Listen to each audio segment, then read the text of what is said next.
Today we're going to cover the wrapping process. In our last video, we went through the process of the bunching methods, the various techniques that are involved in making premium hand-rolled cigars to make it to where it draws well and is constructed well.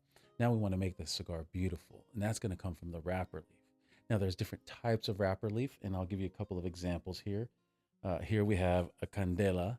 Candela is quick cured at a high temperature to lock in the green coloration to ensure that it has a nice green color as well as a little bit of a sweet grassy flavor to it.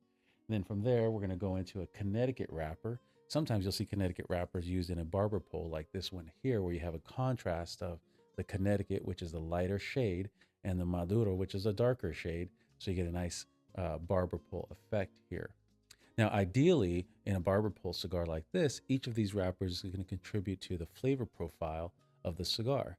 So a Connecticut will be the nice light kind of toasty nuttiness in the cigar, whereas a Maduro in this case is going to give you a little bit more of a rich, earthy, chocolatey flavor profile. In the middle of those two, we're going to go into the Habano wrapper. The Habano is going to be a nice medium brown, a little bit more of a toasty, cedary note to that tobacco, depending on the origin and so forth.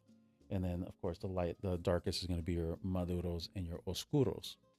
So a Maduro tobacco or Oscuro tobacco, which is the darker colorations, will have to go through a secondary process. Now, in most cases, a tobacco is going to go from the field. Usually for wrapper leaf is going to be the volados and the secos, which is the lower portion of the tobacco plant. That's going to give you a nice thin leaf and give you a good stretch to the leaf. But when we get into the darker Maduros, it's going to go from growing on the plant to then going into a pilon. And usually we're going into some of the thicker breeds of plant or a thicker leaf on the plant itself, usually secos or visos. And these leaves are going to have to be a little bit more hardy to be able to sustain the additional aging process that can last anywhere from 2 to 4 years to get this natural dark coloration.